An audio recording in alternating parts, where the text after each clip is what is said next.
সময় থাকলে অবশ্যই এই হাদিসটা শুনে যাবেন। কিয়ামতের দিন হাসরের ময়দানে 2টি সিংহাসন থাকবে। একটি সিংহাসনের মধ্যে রব্বি করিম বসবে। 1,24,000 নবীর আসররা থাকবে। তারা বলবে, ইয়া রব, আজকে দেখছি 2টা সিংহাসন আছে।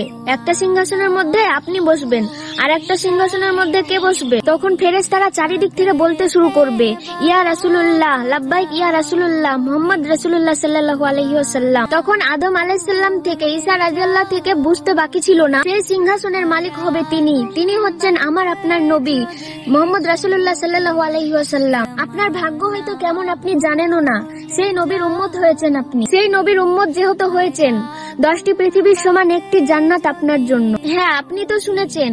পারলে আমার নবীর ভালোবাসায়, আমার নবীর মহব্বতে এই ভিডিওটা শেয়ার করে অবশ্যই অন্যজনকে দেখার সুযোগ করে দিন। আল্লাহ যেন আমাদের রাসূলের হাত ধরে সকলকে জান্নাতে ঢোকার সুযোগ করে দিন।